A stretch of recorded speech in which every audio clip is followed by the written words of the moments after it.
welcome to another episode in conversation with Mr. Sumant Batra, a renowned legal professional in the field of insolvency law, and how the institutions under it like NCLT, IBBI has moved along. Thank you for joining us, Mr. Batra.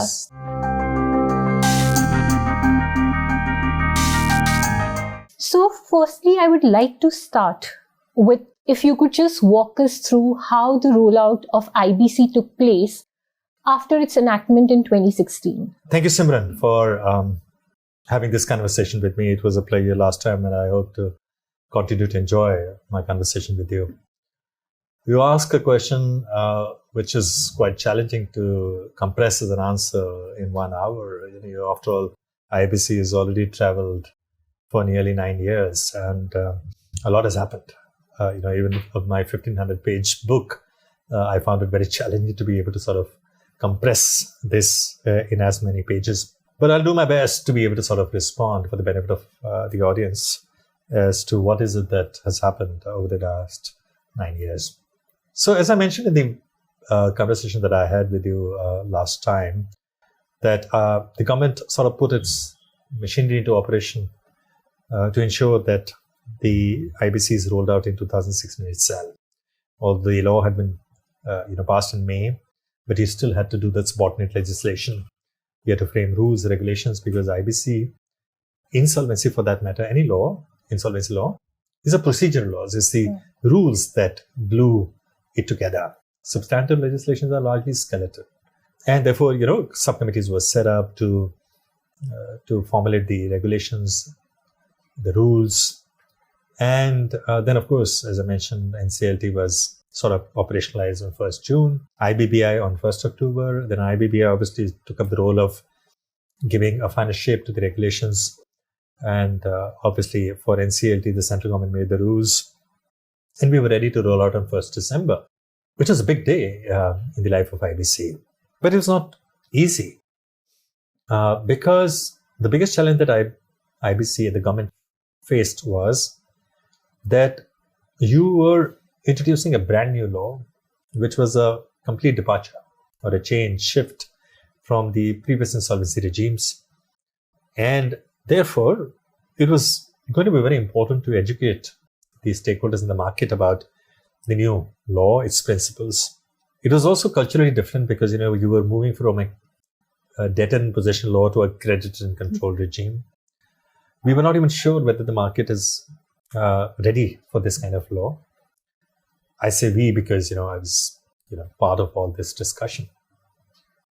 But what is remarkable is that the government put its entire political will behind it.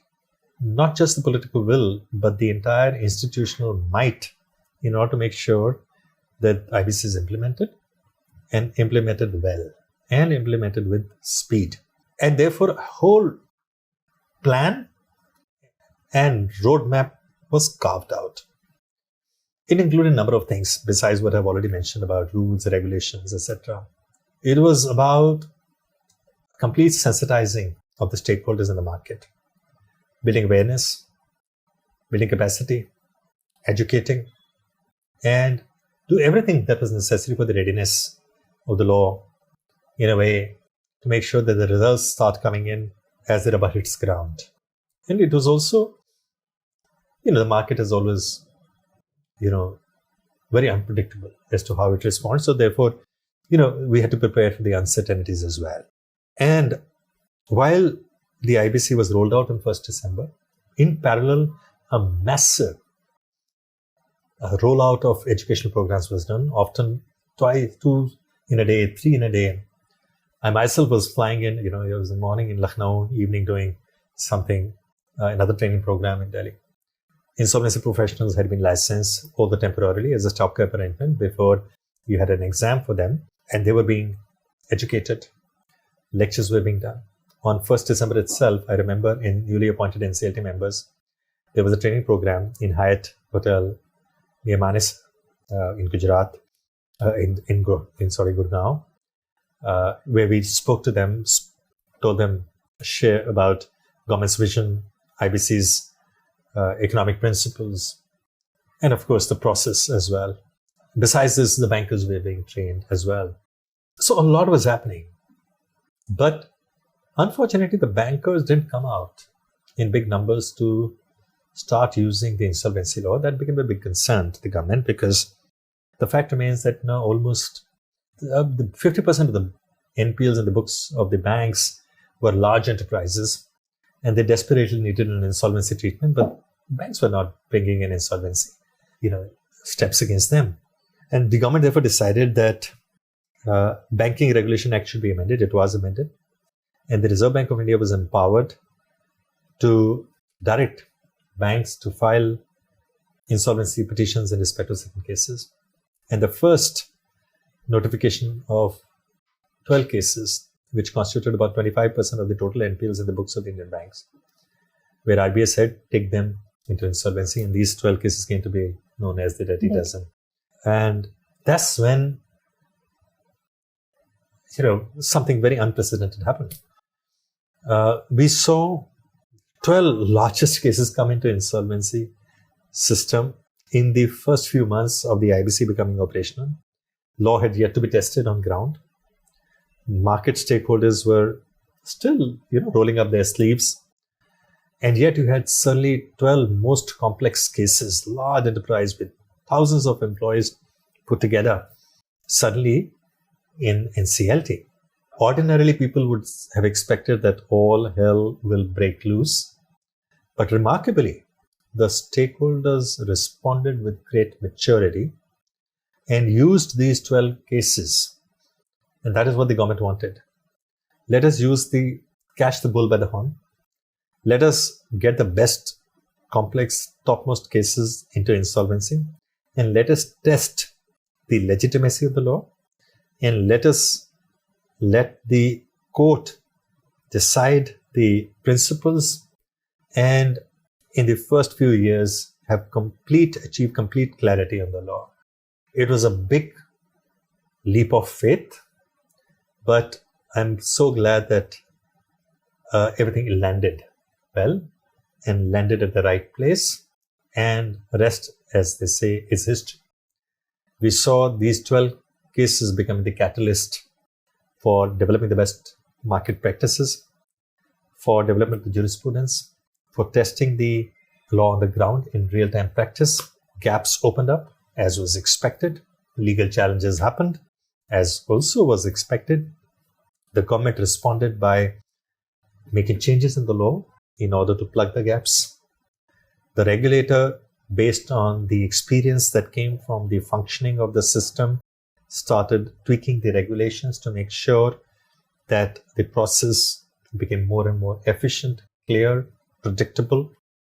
And the judiciary used the opportunity to test the constitutional vagaries of various provisions of IBC and clarified the various legal principles of law as envisaged by the Parliament, or where the will of the Parliament was not very clearly articulated, or at least did not come across that way to the stakeholders, provide that by way of the judgments.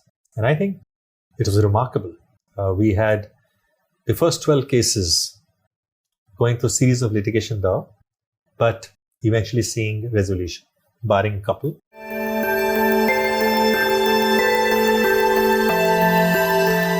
Could you just name few of them?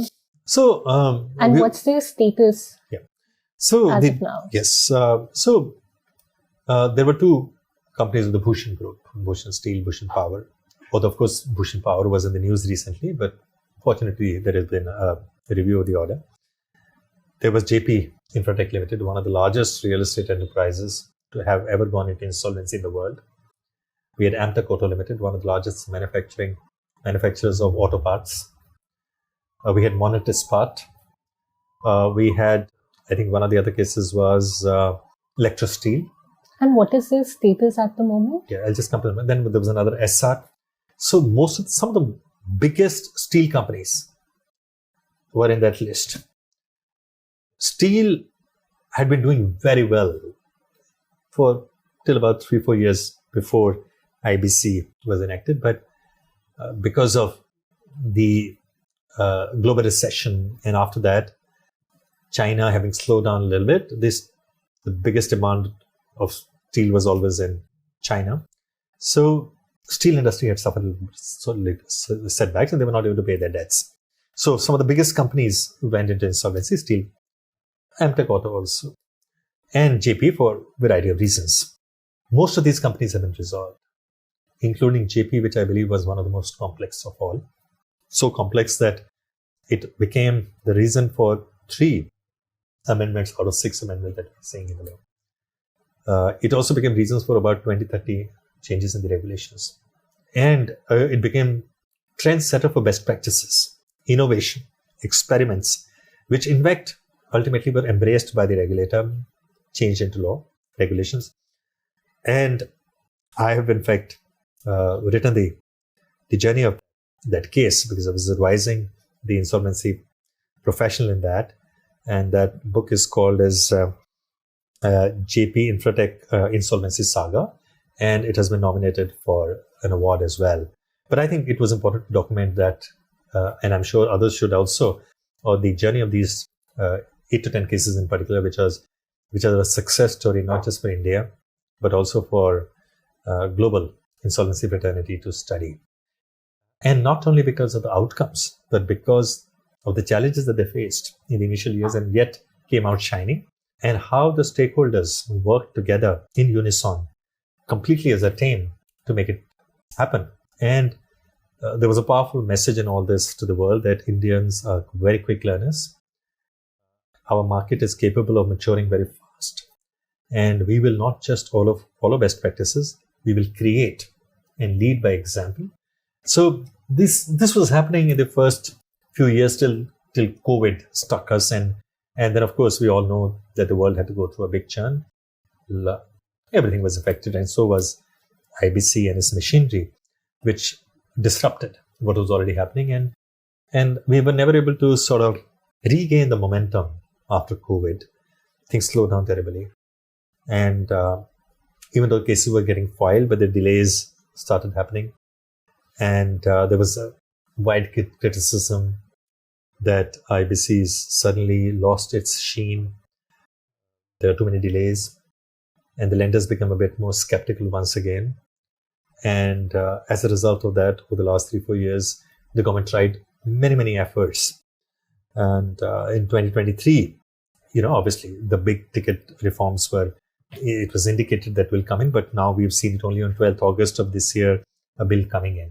But it's all said and done, a remarkable journey. But let me also explain to you how does IBC work in a way? Because I think it's important for those who are not very familiar with this process to understand that we've talked of so much of success. We take so much pride in IBC. We say that it's a blue chip reform, it is remarkable, it's historical. Why did government put so much of might behind it? But what is IBC in fact? And in fact, I'm reminded of what I discussed with you in our first episode about how does insolvency work in it. And IBC is a classic case of that. So somebody is in default as a debtor. It can file a petition. There is a section 10 petition where the defaulter itself wants to go. There are certain requirements that you need to satisfy to be able to go. But if you satisfy those requirements, ordinarily, NCLT would admit you in insolvency. Same for 2 sets of creditors. One are financial. Financial creditors are those creditors which lend money to a company against time value for money, which means I'll give you money, you'll pay me back with interest. That's time value for money. Or then there are operational creditors, the other set of creditors which can file insolvency, which is essentially a trade creditor who has provided certain services and goods to a company, but the company is unable to pay the debt or not paid the debt and defaulted. And there the definition of the debt essentially means that debt has occurred because I provided you service or I provided these goods, you owe me this money in lieu of that, which you have failed to pay. So that's the default. And they file petition before the NCLT. NCLT sees whether there's a debt and there is a default, and then they will also admit the petition. It's expected to be a very simple process. Often it takes time, but that's how the law contemplates at least. Once the petition is admitted, 5 things happen. And that's where the remarkability of the IBC is. The first thing happens is that an insolvency professional is appointed. Number 2, the management is displaced. Management goes out. Now that board of directors is suspended and insolvency professional takes all the decisions which ordinarily a board of directors will take place. And the management now reports to the insolvency professional. Third, a moratorium sets in, which means that as soon as the admission takes place, nobody can initiate any legal action or pursue any such What action. is the purpose of the moratorium when it is introduced? Yeah, so I'm glad that you asked that, because moratorium is often as a standstill period, a thaw, but it has a far more significant purpose. You see, in insolvency, as soon as a petition is admitted, it becomes a collective creditors petition. A collective creditors petition means that even though the insolvency may have been initiated by one creditor, but once the petition is admitted, then it becomes a collective creditors proceeding.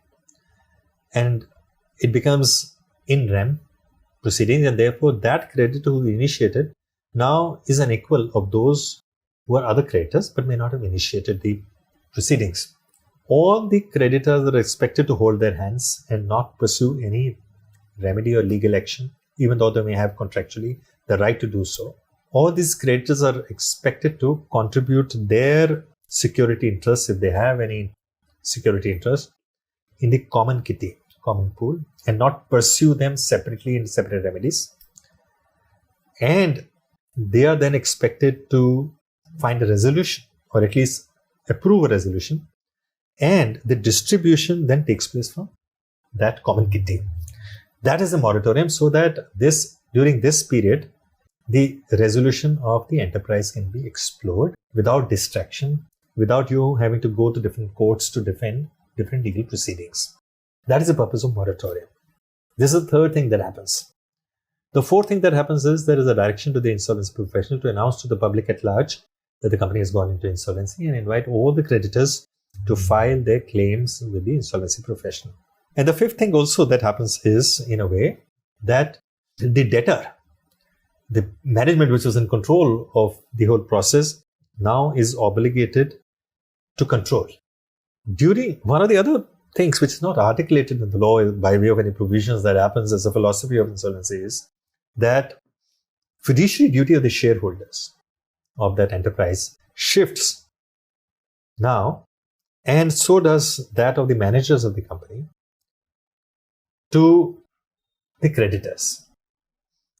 And the whole purpose of a company, which is to create wealth for the shareholders, now is shifting to maximize the value of the assets for the benefit of the creditors and others. So all this happens and triggers in as soon as the insolvency petition is admitted. Now, so this is what really happens as soon as the petition is admitted. Once the petition is admitted, then the insolvency professional starts his role as a manager to run the process. The first thing he does is he takes control and custody of the enterprise, including its assets. He starts preparing a list of assets and liabilities of the company, which ultimately manifests itself in the shape of an information memorandum. He also puts in a proposal for the committee of creditors. He first constitutes the committee of creditors after analyzing the claims received. The committee of creditors only comprises of financial creditors, not operational creditors. But why is this distinction? That distinction is largely because, as has been also held by the Supreme Court in a number of judgments, including in JP and before that in Swiss Ribbon, that the financial creditors are in the business of making loans. And for the purpose of making loans, they assess the business, the enterprise prospects, its prospects of recovery, whether this business is viable or not. All these parameters basis which they give the loan. So they are most suited to decide the revival of the company and how it should even run as a going concern, and various decisions should be taken. While the trade creditors, the operational creditors, are only interested in the recovery of their money because they have provided service. They don't care whether the company is going to be revived, is viable or not, what should be done in the larger scheme of things. They are only concerned, I have supplied you goods of 15 lakh. I want my money for that 15 lakh. I don't care what happens outside of that. Similarly, if somebody provided service as a consultancy, he has a bill of 20 lakhs. He will say, I want my 20 lakhs. I don't care what happens to your enterprise. So they would never have that vision, ability, skill, interest, time, resources, anything that you say to sit in the CoC and take decisions on these. It is beyond that and not even something that they should really be spending time on. That is by financial creditors. All this is in the Supreme Court judgment as well. But in certain circumstances where there are no financial creditors, operational creditors can also come in. And in certain circumstances where operational creditors have 10% average or more of the total debt, they can come and sit in the CoC as an observer, but they don't have a vote. And then the other thing that the insolvency professional does is he formulates the plan as to how I'm going to invite parties to submit their resolution plan, what there should be their qualification criteria, takes it to the CoC and asks for their approval. And once the approval happens, he then issues what we call as Form G, which is in the regulations where you invite the parties at large to come and submit their expression of interest to participate in the resolution. In the meantime, he also appoints valuers that are registered with the IBBI under the Ministry of Corporate Affairs rules, who then prepare a valuation, both the fair value and the liquidation value of the enterprise. All this is happening in parallel. People submitting expressions of interest pursuant to the invitation of the resolution professional. And plans start coming in about a year, it's 6 months, 3 months, 2 months. In the meantime, a resolution professional is also managing the affairs of the company. He's trying to run the enterprise as a going concern. He's trying to preserve the value, as I said. He does many other steps. He's also pursuing defending litigation. There's so many things that he needs to do. His role is very, very important. But in a number of areas, he needs to take guidance from the CoC. But in a number of cases, he can just go ahead and do it on his own, as provided in the law or in the regulations.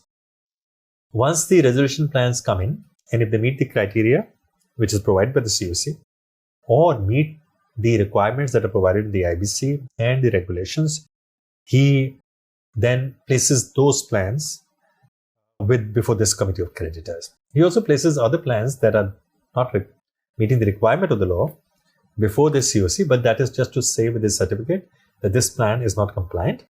These plans are compliant. And then the negotiation starts. CoC invites those parties which have submitted the plans to start discussing commercial terms with them, legal terms with them. And those who have not met the requirements of law, they give them an opportunity as well to do it. And if they're willing to, why not? They also then come into the negotiation ring. Once the negotiations are over, then they ask the resolution applicant to submit the revised, modified, updated plans. Then those plans are put to vote. Any plan that receives more than 66% of the total vote value of the creditors is considered to be approved. And that, of course, resolution plan should provide for the payment of various creditors, various other stakeholders in order of priority that is mentioned in the law. And CoC has to ensure, although they have the power to distribute, their distribution should be approved on the basis of the certain principles that are mentioned in the law, including payment to those creditors who vote against the plan. And once the plan is approved by 66%, then the resolution professional files an application before the NCLT seeking approval of that plan. If that plan is approved by the adjudicating authority, it becomes binding on all stakeholders, and it has to be implemented the way it is represented in the plan. That in very short, in summary, is the process.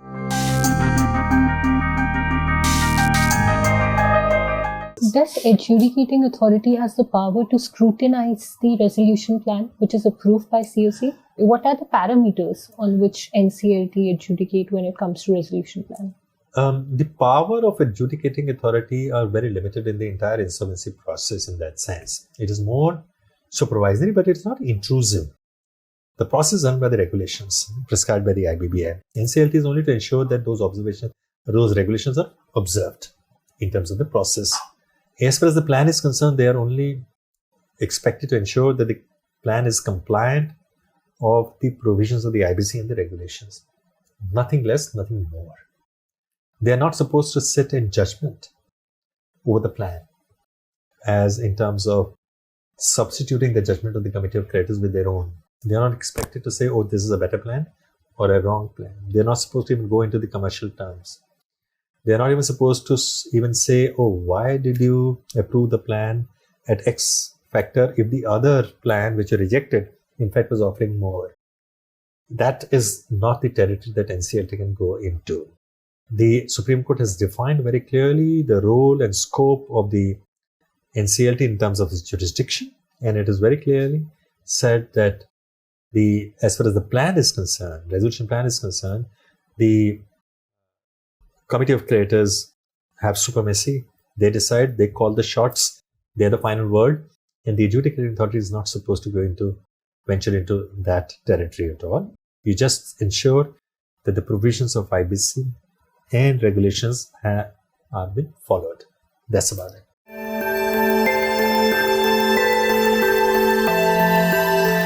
Is there any provision regarding, I don't see there is any provision regarding implementation of resolution plan. So once it has been approved and it goes to the stage of implementation, who's exercising the supervisory jurisdiction over the implementation of resolution plan? Well, unfortunately, that's a gray area, Simran. We haven't, law didn't contemplate. Most of the jurisdictions actually don't contemplate that post,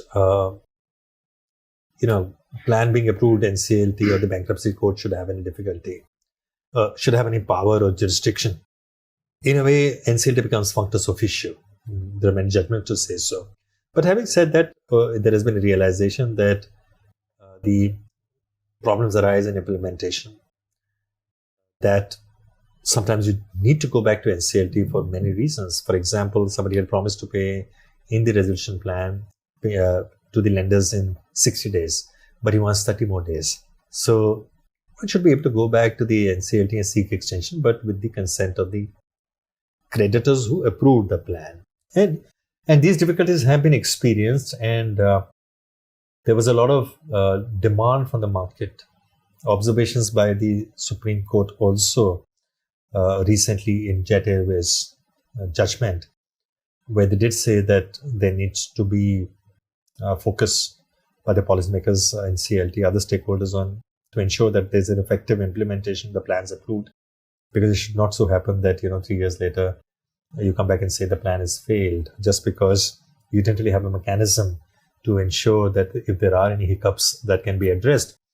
But fortunately, in the bill that has been tabled in the Parliament on 12th August, number of reasons because of which the plans face challenges in implementation have been addressed significantly, including the delays part. And we are hoping that even though this is a gap, it will get filled later this year when hopefully the Parliament approves those amendments.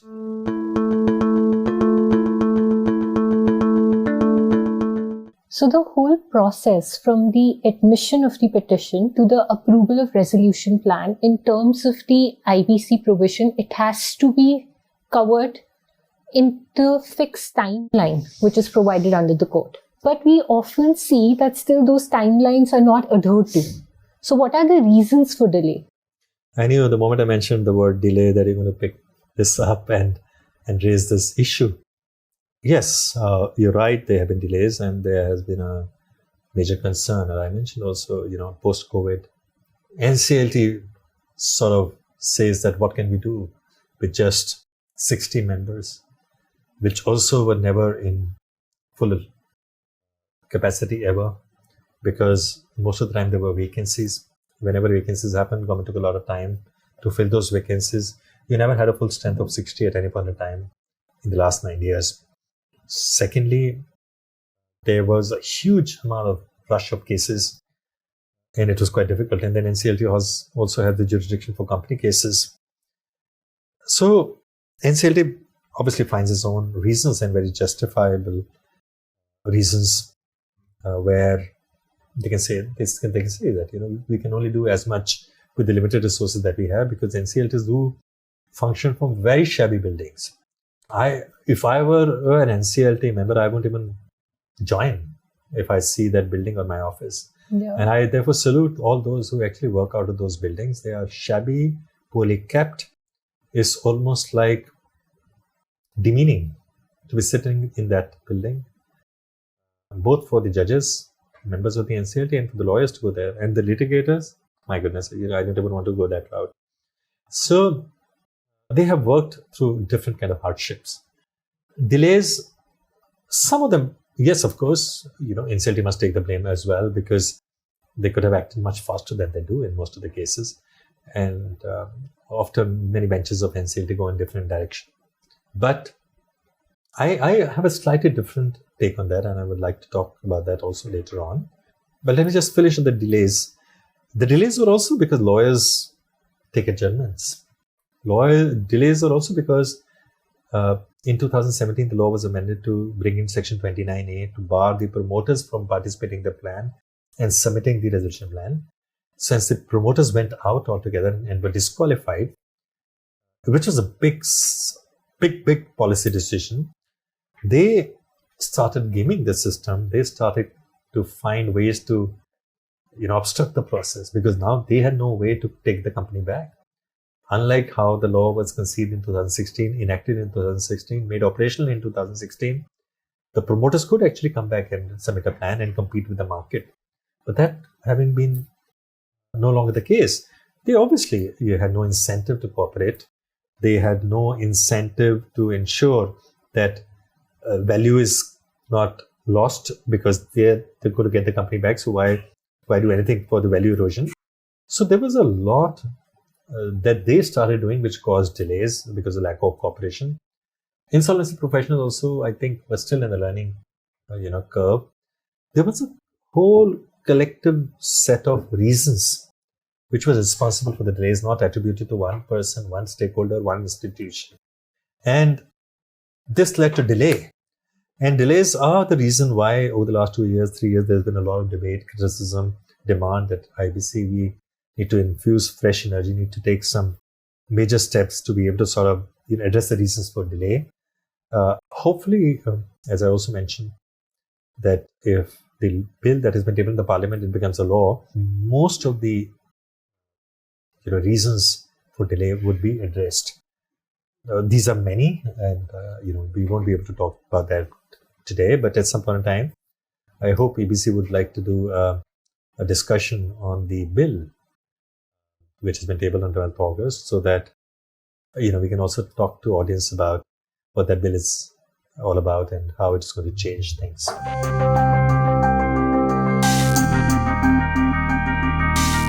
You mentioned about the major changes which were brought to make it more effective, the insolvency proceedings itself. Amendment brought in Section 12A. It brings in the intersection with the mediation with insolvency. If you can shed some light on it, that how it gave the power to actually withdraw the petition which wasn't there earlier before 12A was introduced. So more than mediation, mediation is one of the outcomes, of course, or the benefit of that. But 12A stems out of what I just mentioned to you, 29A, because Section 29A debars the promoters from participating. But at the same point in time, there are many genuine promoters who did not become insolvent because of any reasons which could create a distrust with the lenders. They could be external factors. As I was talking about, many in the beginning itself, you fail, business fail, they could fail for any reason. So if somebody has failed for bona fide reasons beyond one's control as a promoter, and the creditors know that it is not his responsibility or he's not the cause, they're still willing to talk to him and give him certain leeway. But at the same point in time, 29A was not allowing that to happen. So 12A is kind of a foot in the door step for the promoters to shoulder their way in, but politely, not by force. the foot in the door is in a way says that, okay, not everything is closed for me. If I pay even after admission the creditors to the extent that it satisfies them and the NCLT, I should be able to get the company back by settling the debt without having to go through the insolvency process in which I am debarred. So to me, it is more, 12A is more small window for a debtor in possession to continue, and you don't have to go through the insolvency process if you are able to shake hands with the lenders. That is 12A. And initially this was happening, there was no 12A. The matter was going to the Supreme Court. Since there was no provision of the law under Article 142, they were allowing. But in one of the judgments, Justice Nariman mentioned that we can't do this in every case. There should be some policy frame for it. And therefore 12A came into being so that bona fide promoters could find a way to get the company back without having to go through the process, as long as they have the lenders on their side.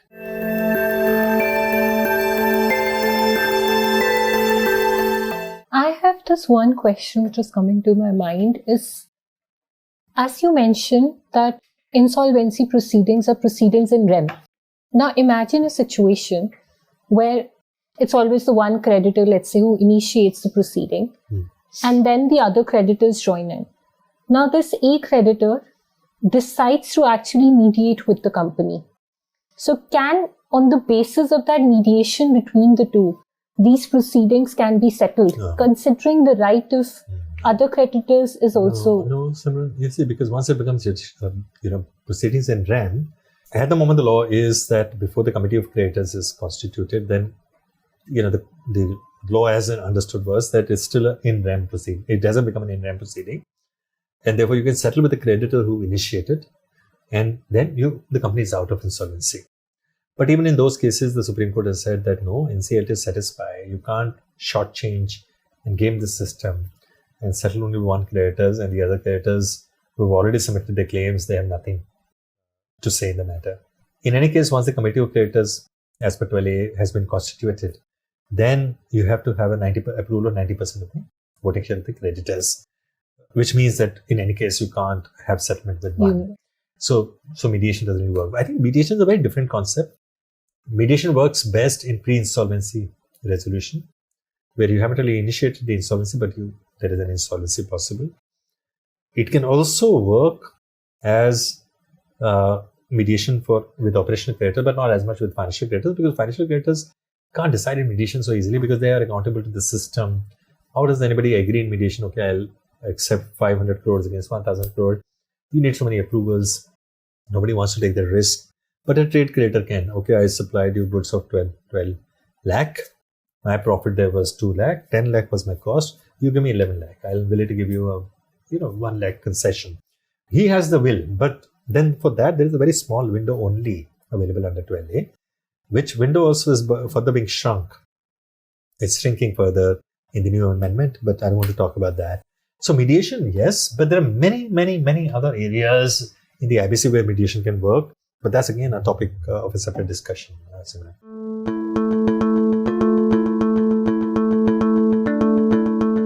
You have referred to Supreme Court rulings while discussing these issues. So clearly the Supreme Court has established over the years certain principle of law in this process of insolvency. If you could just highlight few Supreme Court rulings which have firmly established legal principles explaining how the process works and which hold the ground today.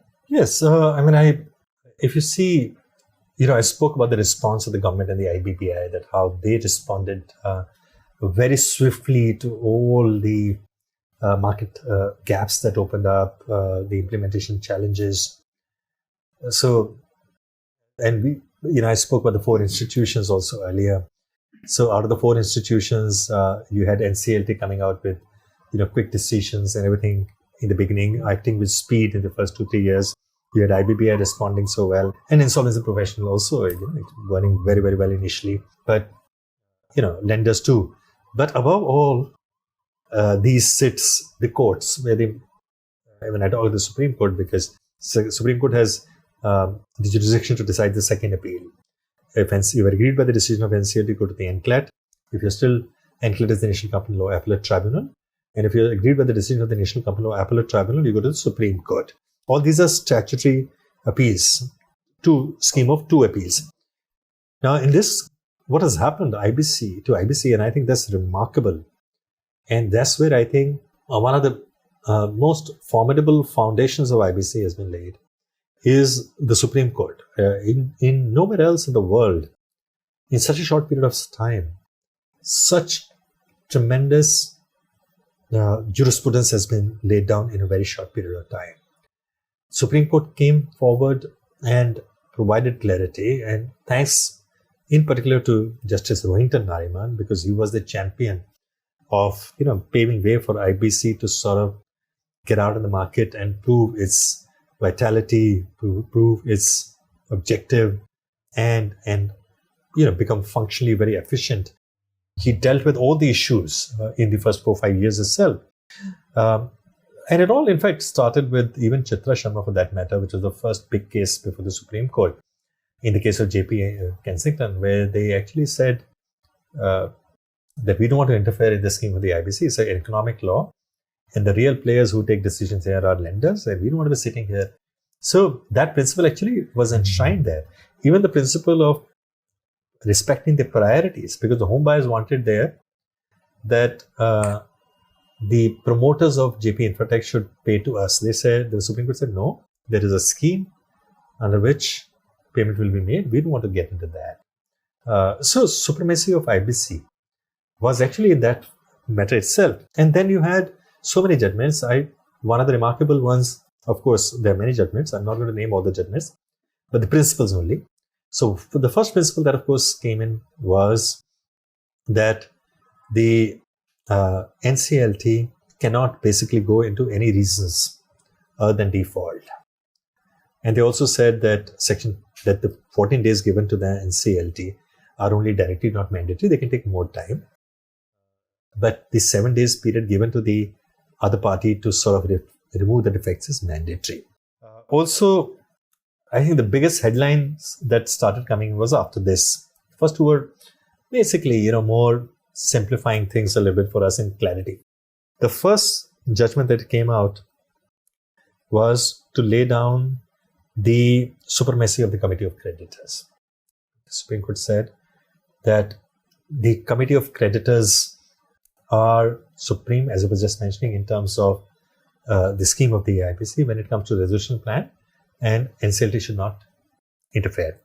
Then they also laid down the jurisdiction of NCLT in a number of judgments with clarity, that NCLT's role is this, that, but more importantly, they can't sit in judgment over the NCLT, over the resolution plans approved by the CoC, and their role is only to see that the plan is compliant with what is called as Section 30 subsection 2, where the various provisions are mentioned.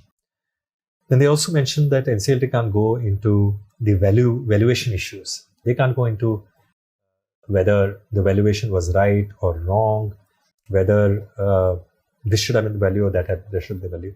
As long as the value is determined by valuers who are appointed in accordance with law by the insolvency professional, nobody's going to go into that. Then they also mentioned that the designated financial creditors, that is the creditors who vote against, they have to be paid in cash, in money form, and not in barter.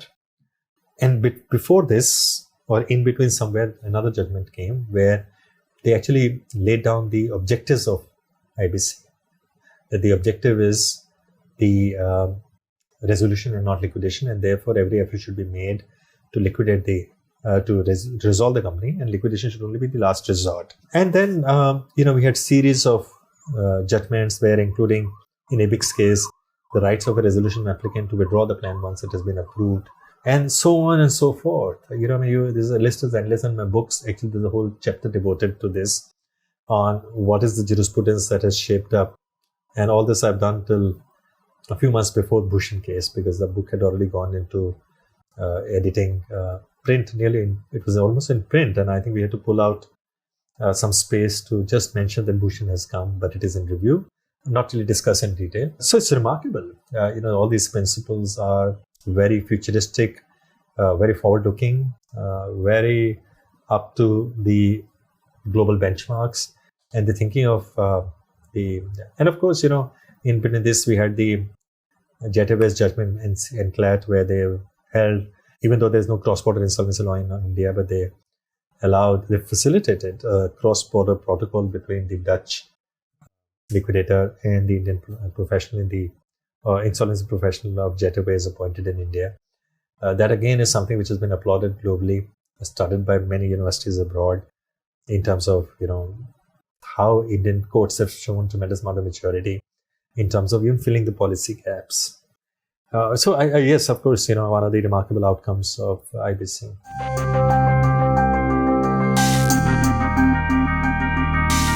From your perspective, over the period of 9 years, what is that one milestone or outcome which has been achieved by IBC? I would say 3 or 4. Although, of course, a lot of people measure the outcome of the IBC in terms of the recovery made, cases resolved, companies that have gone back into the system, and their market capitalization has increased. Yes, of course, all these are measures, at least one of the measures by which you quantify the success of IBC. But in my view, there are 3-4 more other at the macro level, which people don't tend to sort of not include in the debate. In my view, the first is the IBC implementation experience over the last 8-9 years clearly shows that India has the ability to implement some of the most sophisticated laws with great amount of maturity, and produce greater results, make from the scratch great institutions. And that, in my view, is a very big example. The second, I think, is India, what we have shown through IBC is that India is capable of producing world-class institutions in a very short time, which can deliver world-class services, world-class functions like IBBI and NCLT. Third, I think another important issue is that we've been able to also show to the world that we just don't need to copy-paste the laws from other countries. We don't need to copy-paste everything the West tells us that this is the best, do this. While we have learned from the experiences of the world best economies, and we are thankful to them for that learning, but we have also innovated, experimented, and come out with our own ideas, including like IBBI. IBBI is our gift to the world. Nowhere else such kind of regulator exists, and I think it's a remarkable policy choice that the government made, which is a very powerful message to the world that India can do innovation. The fourth, I think, is also one of the most important outcomes is jurisprudence that we have said, because that also will go down in history. The fifth, I think, is another important aspect, which is that at the macro level, we've been able to sort of strengthen the banking sector. The banking sector was in a big mess. Today, the NPLs have dropped to less than 3%. Today, the quality of the assets of the banks is very high. The twin balance sheet problem is gone. The banks now have enough liquidity. And overall, we have a strong financial sector. And in a way, therefore, that is something that needs to be celebrated. And fifth, if I may say, is a very powerful message that India is on the drive to becoming a developed country. There's nothing that can stop us. We are unstoppable. I mean, to me, these are the outcomes, rather than just counting numbers or dismiss resolution, dismiss cases, blah, blah.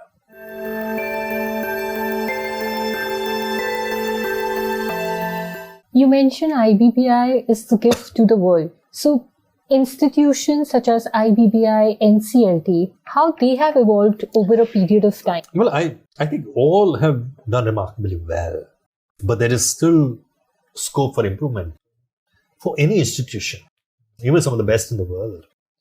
And this is not to criticize them for any shortcoming. It is just because we expect that institutions will keep pace with time, evolve with time, and graduate to the next level. And of course, I do have some observations in that context, and I've written about that in my book as well. And I'll talk about these, at least three, which is Insolvency Profession, NCLT, and IBBI. Let me talk about IBBI first. IBBI, as I said, is something that we should celebrate. and it's done remarkable well.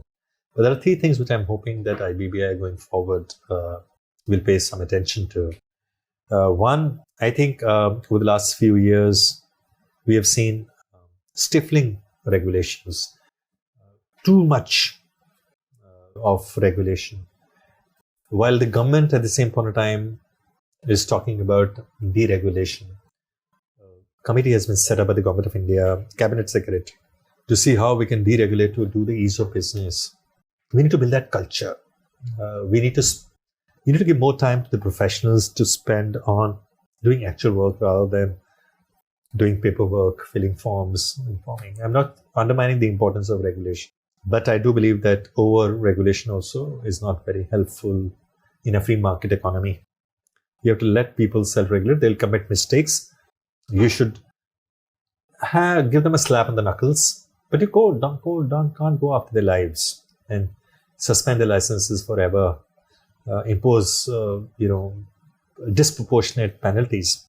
I think it's become a little too much in the last 1 year or so. That needs to be eased out.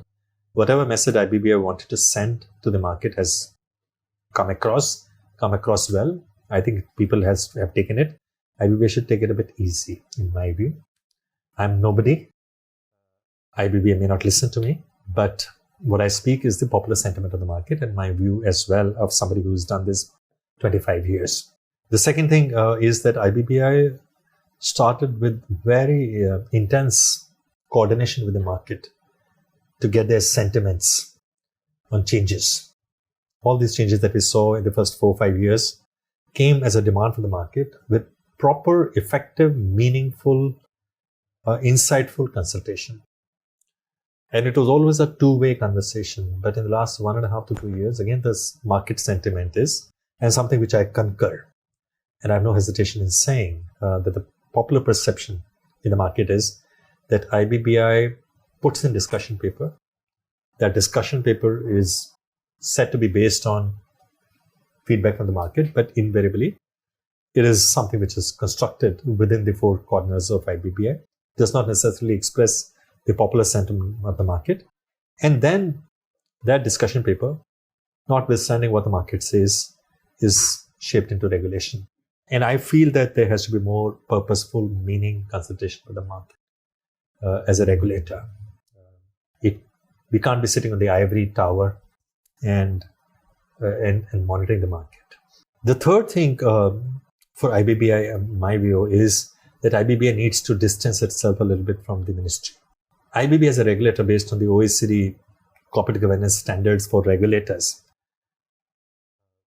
Every regulator should have a certain pleasant distance from the ministry and not should always be doing what the policymakers want. And India in particular is all the more feature because in India, most of the creditors who sit on the CoC are public sector banks, government. And there is a conflict of interest. And again, this is something which I want to talk too much in detail. I've written the book. These are the three things that I want to talk about. NCLT, I think NCLT has done very well for itself. They can do better. We all want every institution to get better. But the government also needs to give better infrastructure to NCLT. I don't want to comment anything more than that. But I don't really blame the members for any shortcoming in whatever it is for reasons for delay. Some of the reasons that I've already mentioned about.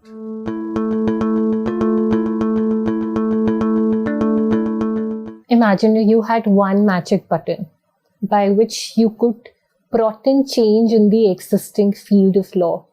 What would you have done? I'm greedy there. I wish I could do many, but if I would be asked one, I would say reinvent NCLT. I do believe that NCLT is a creature as an institution to solve the problems of 1990s. It was created, it was, as I've mentioned, created in the previous discussion that it was brought in 1999 on the recommendation of the Radi Committee to solve the problems of 1990s. It was not envisioned as an institution for 20 years later. The whole selection of members, the whole process, everything was based on the times as that existed then. We live in a very different India. India which is very aspirational, which has moved rapidly to next phase of free market economy. And we need 21st century institutions to service the aspirations of a 21st century India and our people. We need NCLT which meets the expectations of the young people of this country. And it's not the fault of NCLT, because it landed up with IBC for a very different reason, because IBC envisaged an adjudicating authority. Government decided to notify NCLT as an adjudicating authority because they didn't want to take a chance that you set up another adjudicating authority. It faces another challenge in the Supreme Court for 5 years and we're not able to implement IBC. So they just decided to give it to NCLT because NCLT's constitutional values had been upheld by the Supreme Court. They said, let's just go to NCLT. And lo and behold, you have NCLT. But I believe that we need to reinvent NCLT and so they need a complete change in approach to how members are appointed. We need not a selection committee, we need a search and selection committee, which means members to NCLT are invited from the market like you do to the High Court, where the Chief Justice would give a call to one of the members of the bar and say, look, Mr. So-and-so or Mrs. So-and-so or Miss So-and-so, we need your service. The country needs your service. We want you to now, enough of law practice, come on the bench. This is exactly how we need to treat NCLTs. These are institutions of national importance to the economy. We just can't treat it as one of the other tribunals. And for that, either we need a review of the judgment of Madras High Court Bar Association by Supreme Court, or we need a change in the law. And I'm quite sure if the government changes the law, even the Supreme Court will this time not question why only retired judges should be appointed or retired bureaucrats should be appointed. I have nothing against them. They are very capable people with great experience, capabilities, but not necessarily best suited to run the bankruptcy tribunal. There are far more capable and competent people in the market who can do that very well. So why not tap on that entire talent that has built up over the last 10 years into the market, which is capable of doing much better. That would be one button, hopefully one. I think this thought might resonate with a lot of people. Yeah, let's hope so.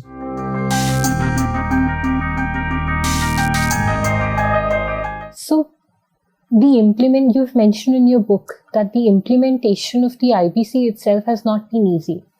They've met lots of hurdles. What are the hurdles which are still faced in the implementation of it? You see, no law is ever free of all hurdles. As you evolve, as you mature, because market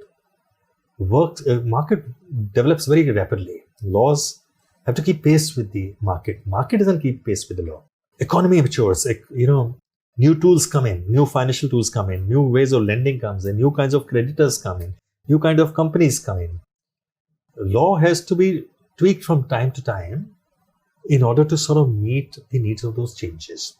The issues of delay in implementation that you spoke about will hopefully get addressed in December if the law is passed. So at least we would have taken care of that. Some of the stumbling blocks will go. We've also introduced some new policies in it, which were more of a gap, but not really something which are new to the world. Cross-border, group insolvency, some of the other factors. So I'm hoping that these get implemented. You will realize that there are some issues in implementation, and hopefully all this will get well done. So I don't really see anything major as far as that is concerned.